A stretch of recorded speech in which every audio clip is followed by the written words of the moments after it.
AFC Bell is back, ladies and gentlemen. We've got some confirmations of our doubts of a lot of things actually. So stay tuned for that. Of course, it's Monday, and seriously, after some time, some days, that we have some really interesting news for you this Monday. The transfer news is really exciting, and you guys will love this episode. Well, let's see what happens. So the first news that is provided is William Saliba had a game against Montpellier, Marseille. Of course, they won 3-2. Marseille won 3-2. So here's the statistics of William Saliba. Now, what he did in yesterday's game was unbelievable. 7 clearances, 3 interceptions, 1 tackle, 0 times dribbled past, 1 ground duel, 161 accurate passes, 2 key passes, 1 big chance created. However, Scoca Football say that he's created 2 chances, but he passed the ball into the final third 13 times. Moving on, so that is the update. Of course, they had a win. Of course, Guendouzi and Saliba both played the game. But here's Tammy Abraham. According to Gianluca Di Marzio, Tammy Abraham is at the top of Arsenal's wish list, who, however, must first sell Lacazette. Abraham himself is enticed by Arsenal. Right now, it is his first choice in the event of a farewell with Chelsea. But Roma started working with Chelsea despite a cost of over 40 million euros. However, the agreement could be simpler, dealing with payment methods. Then it would remain to understand the will of the player who has had Arsenal in mind for days, even more than Atalanta. Well, that is not just the update. Well, according to Giovanni Schiaretta also confirms that although Arsenal are in pole position to sign Tammy, Lacazette has to come out first. There are various clubs willing to make an offer to Fiorentina for Vlahovic as well. So we're going to talk about Dusan Vlahovic. But more importantly, let's talk about Fabrizio Romano's update about Martin Odegaard. He says Arsenal are still keeping an eye on Martin Odegaard. He's always been the main target as number 10. If he decides to leave Real and Real decide to sell him, Arsenal will bid for Odegaard. Arsenal would be ready to try also for a permanent move, but it's up to Real Madrid. Moving on, so here's the bigger update. Joe Willock for 25 million is a confirmed done deal, ladies and gentlemen. Pete Graves, says that, as reported, happy to confirm Newcastle have agreed a fee for number 1 target Joe Willock. Understand the total fees in the region of 25 million pounds. Personals and medicals still to be finalized. Personally, would not expect either to be a problem at all. Keith Downey also confirms. He says Newcastle have agreed a fee with Arsenal for midfielder Joe Willock. We understand the total fee to be in the region of 25 million pounds. The player is keen to make the move, but still needs to agree personal terms and undergo a medical this week. Same was updated by David Ornstein, who says Newcastle have agreed a fee with Arsenal to sign Joe Willock on a permanent basis. Personal terms still need to be finalized, so deal not yet done. Price would be in excess of 20 million pounds for the 21-year-old England youth midfielder. So it's a done deal, ladies and gentlemen. And talking about Dusan Vlahovic, Di Marzio says there are various clubs willing to make an offer to Fiorentina for Vlahovic. The main ones are Arsenal and Atletico Madrid, who are looking for a big name in view of the start of the championships. Well, Lautaro is not in the market apparently. There is no sale for Lautaro Martinez. Inter look like they won't be selling Lautaro Martinez. Tottenham also remain vigilant, but only will make a move if Kane departs. Fiorentina will only consider offers of more than 50 million pounds, including bonuses for Dusan Vlahovic. So Luigi Gaspar opens up about his father. He says that my dad spends more time on the phone than he does with the family during a holiday. I receive roughly 100 direct messages on Instagram each day telling me to tell my dad to sign a player. When we asked him about whether he had heard anything on James Maddison or if he knew anything about players that could join Arsenal this summer, he said, I don't know. I don't ask my dad this. I liked a tweet about Kamavinga recently and fans went crazy, but because I like a tweet does not mean that the player might be joining Arsenal. Arsenal fan, bad Arsenal fan. Stop doing that. Moving on, so Roma are in talks to sign Ishak from Real Sociedad. They have a slim chance of signing Tammy Abraham, according to Angelo Mangiante.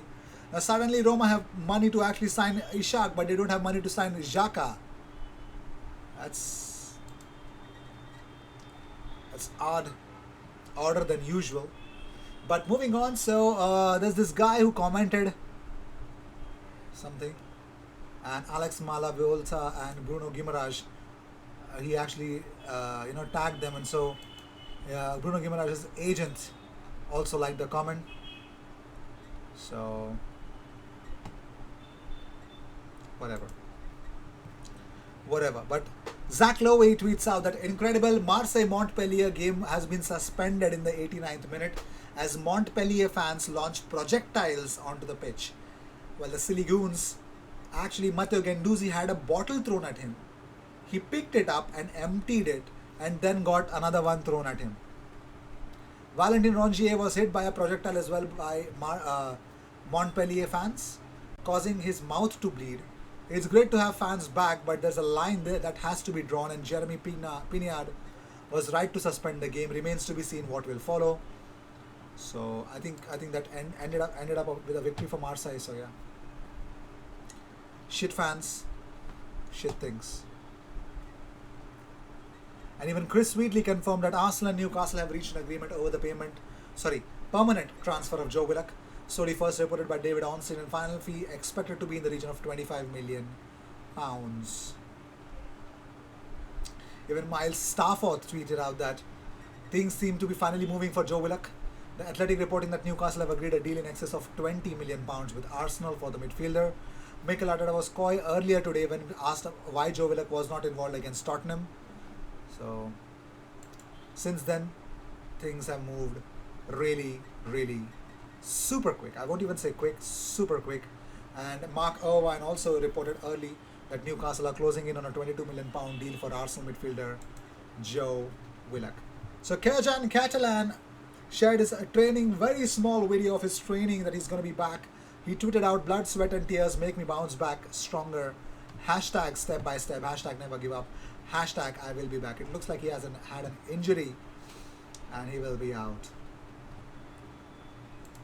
Moving on, so I would want to take your attention to AFC Bell. Now they generally don't tweet this much altogether for one single player, but apparently they just did. So they said that, my God, Arsenal's appointed mediator Darren Robinson has engaged in heart-pounding talks with his Leicester counterparts about a number of possible combinations of an offer that would lure the Foxes to the table for James Maddison. There is no breakthrough yet, but there are positive signs implied. It is understood that Arsenal's appointed mediator first enquired from his Leicester counterparts whether an offer in the £50 million approximation would bring Leicester to the negotiating table, and the response was no. The minimum Leicester will listen to and consider is a £60 million bid. Okay. On the sidelines of the same talks, the mediator in charge of the negotiations asked about the feasibility of Arsenal offering a £60 million package with a combination of a player and a sum of money to bring Leicester to the negotiating table, but those involved in Leicester City not see this option as realistic or tangible, which means that Leicester don't want any player. Now, Leicester City stakeholders believe that one or two players may appeal to them and fulfill their needs in this window, but it is unlikely that Arsenal would accept their inclusion in such an exchange deal, and it is also inevitable that the two clubs' assessment of the weight of the package will vary according to their evaluation of the proposed players. Leicester City did not close the door on the mediator representing Arsenal in this round of talks and did not give indications that there was a special deadline for this deal. For example, before the start of the new season, which gave the mediator a positive impression that Leicester are open to negotiations once the £60 million arrived in cash money.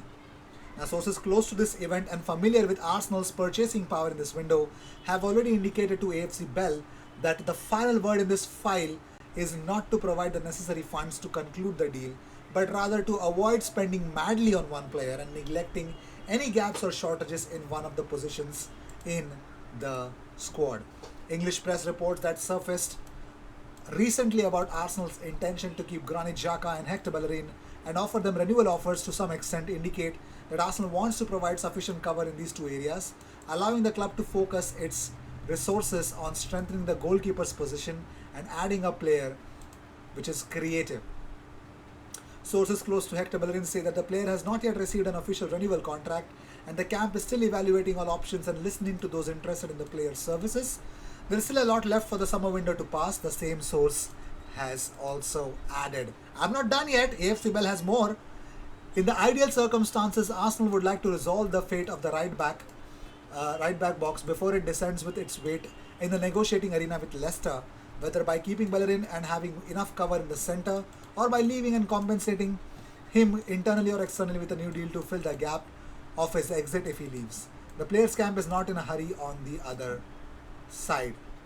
The developments that took place last night with the imminent departure of Joe Willock with a permanent deal transfer to Newcastle with an amount of about £25 million are positive in the club's efforts to chase its number one goal, James Maddison. Theoretically, the club may use this amount to raise its oral proposal submitted by the mediator and crystallize it into a formal written proposal. The feeling we got after speaking with people close to the conversations surrounding James Maddison is that Arsenal are willing to compromise with Leicester over the James Maddison deal. The mediator's message informing Arsenal of Leicester's intention to negotiate at the £60 million barrier did not alienate or discourage the club, but rather the opposite. Arsenal want James Maddison. They are making slow strides behind the scenes in the James Maddison deal, but it is important and on the right track. The deal is not close to happening and there is no guarantee on it due to the absence of negotiations and official offers, but the club is expected to intensify its efforts in the remainder of the window. AFC Bell understands that the preparatory work for Maddison's deal with the players' camp preceding the signing of Martin Odegaard for months, and therefore he is the number one option for the club. As we mentioned in January, Odegaard may provide a viable alternative if number one objective cannot be signed, and in this case the number one objective is James Maddison. So with this, I'd like to end this episode. Thank you so much for tuning in. That means Arsenal are going hellbent for James Maddison, but only if the price is right. Let's see what happens. I will see you in the next one. Until then, cheers. And don't forget to subscribe.